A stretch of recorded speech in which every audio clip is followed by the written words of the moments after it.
Getting towards the end of July here at Mountain Gardens, first thing in the morning, and we're standing here looking at the Chinese motherwort. We just did a video on the western motherwort. So this is mint family. This is known in Chinese medicine as Imu Cao, which means benefit the mother herb. So that's kind of a remarkable parallel to Leonurus cardaica, which we call motherwort in the West. And this is Leonurus, well, currently I believe it's called Leonurus japonicus, benefit the mother herb.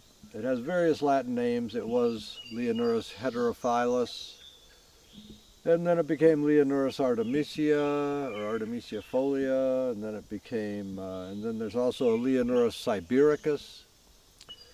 But I think the current name is, accepted name is Leonurus japonicus. In any case, they're all Imu Cao. They're all the same Chinese herb. It's in the category called invigorate the blood, and it goes to the liver channel. It's cooling. It's used particularly for illnesses associated with menstrual cycle, excessive menstruation or irregular menstruation, or painful menstruation, also postpartum abdominal pain. The part used is the herb, the above ground portion. The leaves are the strongest part. Apparently the stems aren't worth much. The leaf of the first year plant tends to be a biennial, so the leaves of the first year plant are considered a bit stronger than the second year, which it is now in flowering.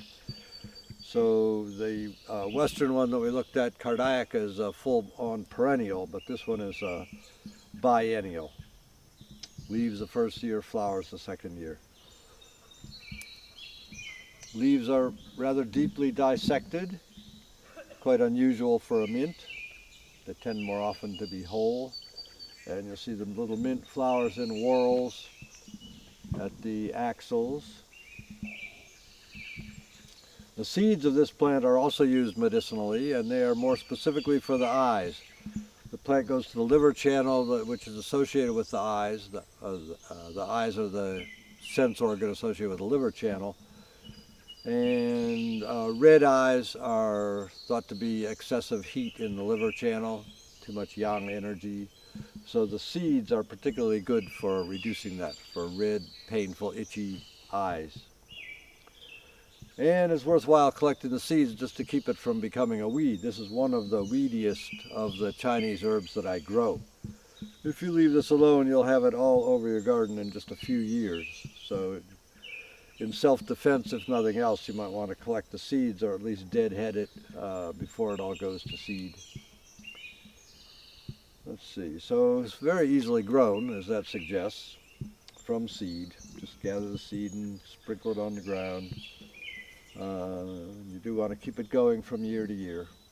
It's about this tall, maybe a little taller, 6 feet. First year foliage is all on the ground. Second year it does this. The young leaves of this plant have been eaten as soup, so that would be the first year, typically cooked with pork, is a recipe I've read. So we'll try and find some pictures of the first year plants and show you what that looks like. But it's basically this leaf, but they're all coming out of the ground. Rather than, the stalk doesn't develop until the second year when it wants to flower.